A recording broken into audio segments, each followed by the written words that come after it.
Enggak kalau enggak 33? Kenapa sih Ustaz 33 Nabi? Enggak 35 nanggung banget. Enggak 35 atau 40 dah. Boleh enggak 40? Boleh, cuma Nabi ngajarin 33. Namanya mukhalafatus sunnah ya, bertentangan dengan sunnah Nabi SAW. Mungkin juga emang kenapa 33? Ya Nabi ya 33. Walaupun kadang-kadang kita berusaha mencari rahasianya. Enggak gini Ustaz, kan 33 tambah 33 tambah 33 99 tuh angka bagus Ustaz, QQ. Bagus itu kata kita ya, tukang main kartu. Tukang main kartu menafsirkan hadis begitu dah. Artinya mengenai rahasianya wallahu alam, mungkin Nabi bilang 33. Maksud saya, kenapa saya masukkan hadis ini ke dalam bab jangan istijal? Mohon maaf, kadang-kadang ada di antara kawan kita suka terburu-buru habis sholat. Habis sholat ngapain? Buru-buru. Kita ingatkan ya akhi, zikir dulu sebentar. Kamu mau kemana buru-buru?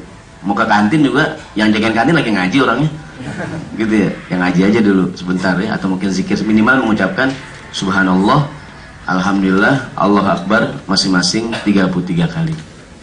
Mungkin kita sempit, nggak ada waktu untuk berzikir ya, minimal. Karena kata Nabi ketika kita membaca zikir ini, ghufirat khotoyahu wa in kanat mithla zabadil bahri, akan diampuni dosanya meskipun dosanya sebesar buih di lautan. Ini karena zaman sekarang, zamannya orang serba ingin buru-buru, zamannya serba instan. Mungkin pernah kita ingat ya, orang maunya buru-buru, hari Senin melamar kerjaan, Selasa diterima, Rabu jadi direktur, Kamis dipecat ya. Oh Kamis korupsi dulu, Kamis korupsi, Jumat ke Singapura ya. Hari Sabtu Kamboja, hari Minggu baru tangkap ya, sama KPK. Orang maunya gitu, semua terburu-buru. Termasuk juga istijal dalam berdoa. Rasulullah SAW pernah menegur seorang sahabat yang istijal, terburu-buru dalam berdoa. Ada adab dalam berdoa. Minimal, mulailah doa kita dengan ucapan hamdalah dan sholawat. Juga ditutup dengan hamdalah dan sholawat. Cuma dibalik sholawat dan hamdalah. Jadi kalau berdoa setelah Assalamualaikum, Assalamualaikum, tadi kan kita bilang Subhanallah 33 kali. Kita tutup dengan apa tadi itu? La ilaha illallah wahdahu la syarikalah lahul mulku wa lahul hamdu wa ala kulli syai'in qadir. Kita mau doa ya, mau doa nih angkat tangan. Berdoa kita awali dengan berdoa jangan buru-buru, jangan tahu-tahu angkat tangan Rabbana atina fid dunya hasanah. Oh, mana buru-buru. Jadi ada adab-adabnya. Jangan istijal. Adabnya yang pertama ucapkan hamdalah. Kita bilang hamdalah, kita bilang alhamdulillahirabbil alamin. Baca sholawat. Allahumma sholli ala Muhammad wa ala ali Muhammad. Baru doa. Selesai doa nih, saya doa Rabbana atina fid dunya hasanah wa fil akhirati hasanah wa qina adzabannar. Tutup dengan hal yang sama, tutup dengan sholawat. Wa sallallahu ala sayyidina Muhammadin wa ala alihi wasallam. Hamdalah walhamdulillah rabbil alamin. Itu adab dalam berdoa. Nabi pernah menegur seorang sahabat yang berdoa langsung aja begitu doa angkat tangan langsung minta ya. Dengan manusia saja kita minta bantuan orang lain, kita kadang-kadang minta tolong ada apanya tuh? Ada basa-basinya. Kita muji-muji dulu. Pak, potongan rambut cakep banget, Pak. Biasa muji-muji.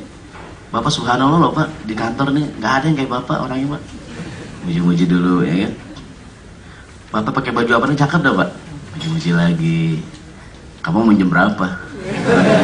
Ente minjem berapa?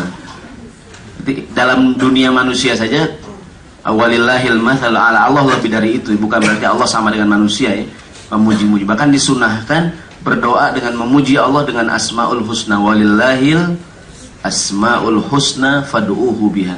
Allah punya asmaul husna, berdoalah dengan menyebut nama Allah Subhanahu wa taala. Jadi yang kedua ini jangan tergesa-gesa, kita berzikir setelah sholat dan kita berdoa dan diawali doa kita dengan membaca hamdalah dan sholawat. Ada dalam ilmu hadis, ada satu hadis judulnya hadis al-musi'u sholatahu, hadis cerita seorang sahabat yang sholatnya jelek. Nanti kisah hadis ini banyak dijadikan dalil untuk beragam hal. Sebelum kita lihat hadisnya, ini sahabat terburu-buru. Kadang sering ditanya, Ustadz, saya tadi pulang kantor, maghrib di jalanan, saya sih naik kereta, saya sholat di kereta. Namanya sholat di kereta kan mungkin sholatnya kurang sempurna. Saya sampai rumah boleh nggak sholat lagi? Ngulang. Namanya sholatul i'adah, sholat mengulang. Dalam mazhab Syafi'i atau dalam beberapa kitab fikih, kadang kita jumpai adanya bab mengulang sholat. Mengulang sholat. Karena dirasa sholat yang tadi bukannya nggak sah sih. Kayaknya mungkin dia rasa kurang sempurna gitu. Dalilnya hadis al-musi' sholatuhu. Hadisnya yang akan kita lihat berikut ini nih. Nah, kalau dalam kajian kita ini hadis juga masuk dalam bab istijal. Kenapa sahabat ini tidak sempurna sholatnya? Karena dia tergesa-gesa. Dalam kajian ilmu fikih, tumakninah merupakan rukun dari sholat. Rukun artinya sesuatu yang tidak bisa ditinggalkan. Rukun artinya yang tidak bisa ditinggalkan. Kalau rukun ditinggalkan, maka sholatnya tidak sah. Termasuk rukun sujud, i'tidal, baca Fatihah. Kalau jadi kan ada rukun yang berupa gerakan, ada rukun yang berupa bacaan. Kalau rukun berupa bacaan hanya 4 yang wajib dibaca dalam sholat cuma 4. Pertama takbiratul ihram, yang kedua Fatihah, yang ketiga tahiyat akhir, yang keempat salam yang pertama. Jadi selama sholat dia menyemulutnya 4 yang dikerjakan, sah nggak? Sah. Ini yang rukun ya, jangan sampai ketinggalan. Yang pertama mengucapkan Allahu Akbar, bukan mengangkat tangan. Mengangkat tangan hukumnya sunnah. Kadang-kadang orang ngangkat tinggi banget tapi nggak ada suaranya. Pak, kok nggak takbir Pak? Ini tadi barusan. Bukan Pak, itu ngangkat tangan. Yang namanya takbir Allahu Akbar, meskipun nggak ngangkat tangan. Meskipun jadi yang namanya takbir mengucapkan Allahu Akbar. Pernah saya ceritakan bahwa yang namanya membaca dalam ilmu fikih itu kedengeran suaranya. Yang kedua membaca Fatihah. Hukumnya rukun. Sholat tidak membaca Fatihah tidak sah sholatnya. Nanti kalau berjamaah ada kaidah berlaku bacaan imam, bacaan makmum. Kita sholat baru Bismillahirrahmanirrahim, Alhamdulillahirrahmanirrahim. Imamnya Allahu Akbar. Kita menyelesaikan Fatihah atau ngikutin imam? Ngikutin imam. Kan belum Fatihah kita, belum habis. Qiraatul imam, qiraatul makmum. Bacaan imam, bacaan makmum. Bahkan ada sebagian pendapat mengatakan selama sholat kita nggak usah baca Fatihah karena imam udah baca. Namun kita ambil pendapat yang pertengahan. Kalau sholat jahriyah kayak begini nih, sholat sirriyah, sholat yang rahasia, kita baca Fatihah. Karena kalau imam sedang imam sedang membaca kayak sholat maghrib atau isya, kita dianjurkan mendengar bacaan imam.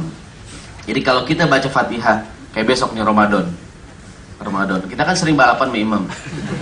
Jadi imam ruku, kita ruku dia bangun, kita bangun dia sujud, susah banget kejar imam, ya kan? Artinya kita nggak pernah bareng sama imam gitu. Imam-imam yang dicintai biasanya itu, imam yang dicari. Nah ini kalau bacaan hanya 4, takbiratul ihram, Fatihah, baca Fatihah rukun, yang ketiga tahiyat yang terakhir. Berarti kalau tahiyat yang pertama dalam sholat zuhur hukumnya sunnah.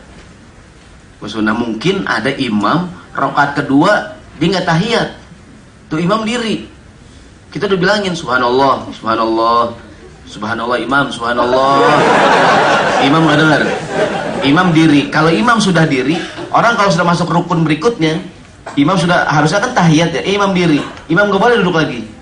Kalau imam duduk lagi batal sholatnya. Jadi kalau kita sudah pindah ke rukun yang berikutnya, kita tidak boleh balik ke rukun yang udah kita tinggalkan. Kan rakaat kedua ngapain tuh?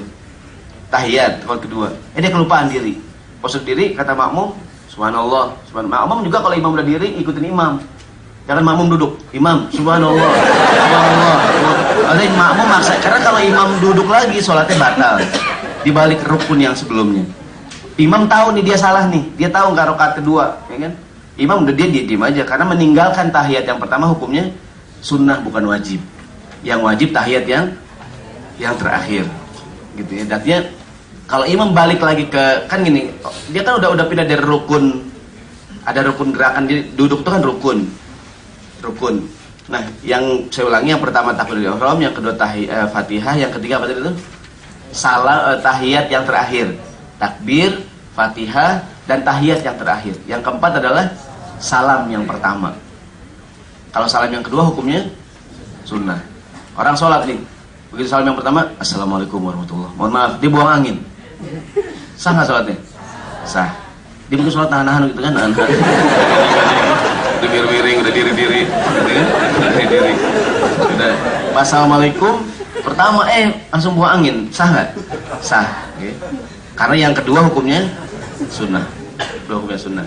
Nah ini rukun dalam sholat. Nah tumak ninah yang jadi omongan kita sekarang. Tumak ninah merupakan rukun. Tumak ninah artinya diam sebentar. Seukuran orang mengucapkan tasbih subhanallah 1 kali. Jadi kalau orang kan setiap gerakan ditandai dengan tasbih. Kalau ingin mendapatkan kesunahan tasbihnya 3 kali. Kalau tasbihnya cuma 1 kali tidak mendapat kesunahan, sekedar mencukupi ukuran tumak ninah.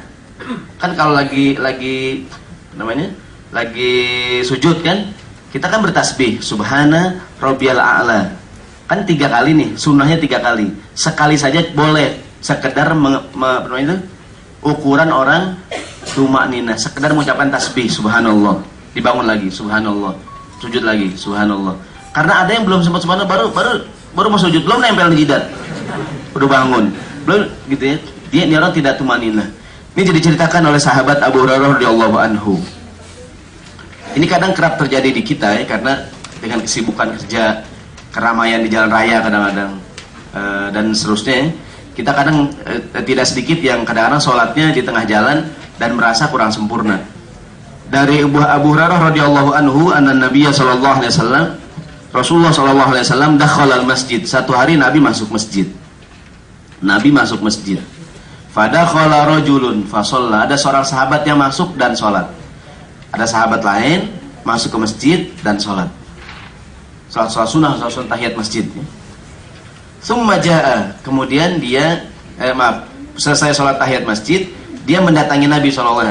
Saya sampai sini dulu. Saya juga sering ditanya, Ustadz, kalau di kantor kadang ada yang ruang basement buat Jumatan, kadang mohon maaf ya, ada ruang meeting buat Jumatan. Ada nggak tahiyat masjid? Nah, kalau kita melihat ada orang sholat sunnah 2 rakaat di basement, ya kan? Dia sholat apaan? Minimal dia tetap saja boleh sholat minimal sholat sunnah mutlak. Karena kalau dia nggak masjid bukan masjid. Maka dia karena ada juga sebagian yang begitu datang langsung duduk kan. Ada juga sebagian sholat sunnah 2 rakaat. Kau tanya, kamu sholat sunnah apaan? Tahiyat masjid. Amin masjid. Udah. Kata pengurus Telkomsel di Majlis Talim, masjid sekarang. Gitu ya. Hari Senin sampai Rebo sampai Kamis jadi parkiran, hari Jumat masjid. Gitu ya. Ada nggak tahiyat? Kalau misalnya kita anggap tidak ada, tetap saja kita sholat sunnah 2 rakaat. Niatnya apa tuh? Sunnah mutlak. Jadi apapun sholatnya tetap aja boleh gitu maksudnya.